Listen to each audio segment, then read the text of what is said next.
భారతదేశ కార్మిక వర్గం అనేక సంవత్సరాలు కొట్లాడి పోరాటం చేసి సాధించుకున్నటువంటి హక్కులు ఇలా భారతదేశంలో 50 కోట్ల మంది కార్మికులు ఉంటే కేవలం 7 కోట్ల మందికి మాత్రమే సామాజిక భద్రత ఉంది. బీజేపీ ప్రభుత్వం తన అధికారంలోకి వచ్చే ముందు నరేంద్ర మోడీ నేను అధికారంలోకి వస్తే ఫ్యాక్టరీలు పరిశ్రమలు పెట్టి ఉద్యోగ ఉపాధి అవకాశాలు కల్పిస్తానని చెప్పేసి అనేక మాటలు చెప్పిండు.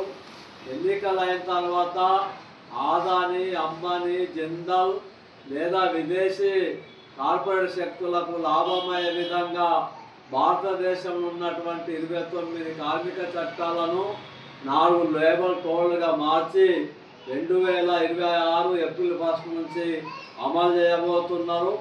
ఈ 4 లేబర్ కోడ్లు కనుక అమలైనట్లయితే భారతదేశంలో ఉన్నటువంటి కార్మిక వర్గానికి ఉరుతాలు బిగించినట్లు అవుతున్నది.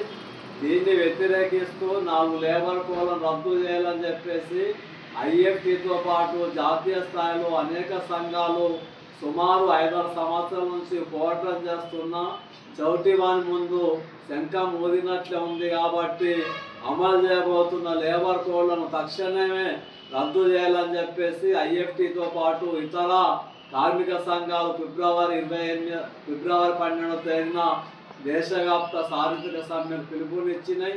ఈ సమ్మెలో బీడీ కార్మికులతో పాటు కార్మిక వర్గం ప్రజాస్వామికవాదులు అన్ని రంగాలకు సంబంధించిన కార్మికులు పాల్గొని విజయవంతం చేయాలని చెప్పేసి తెలంగాణ పరిస్థితుల బీడీ వర్కర్స్ యూనియన్ ఐఎఫ్టీ రాష్ట్ర కమిటీ తరఫున కార్మిక వర్గానికి పిలుపునిస్తున్నాం, కోరుతున్నాం.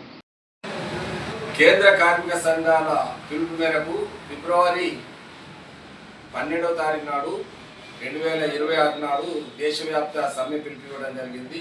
ఈ సమ్మెలో బీడీ కార్మికులు, తెలంగాణ బీడీ కార్మికులు అందరూ పాల్గొని విజయవంతం చేయాలని చెప్పి తెలంగాణ ప్రగతిశీల బీడీ వర్కర్స్ యూనియన్ ఐఎఫ్టీ పిలుపు ఇవ్వడం జరుగుతున్నది.